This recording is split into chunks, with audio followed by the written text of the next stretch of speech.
छोटू। हाँ भैया। भैंस तो हरा गया है। हाँ। अब पापा को अगर पता चलेगा तो बहुत बार मारेगा। हाँ मारेगा तो कैसे ढूंढेंगे अब भैंस को? एक काम कीजिए ना भैया, हाँ बताओ। 112 को कॉल लगाते हैं। 112 को?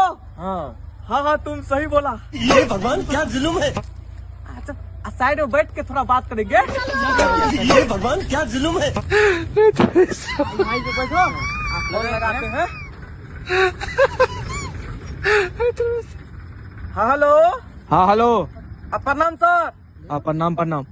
सर एगो हमको आपसे हेल्प चाहिए। हाँ क्या हुआ? रात में मेरा भैंस हरा गया है, अभी तक नहीं मिल रहा है। ए हराम खोर, 112 शक्तिमान है रे। हेलो। क्या बोला भैया? अरे वो बोल रहा है क्या? 112 शक्तिमान है।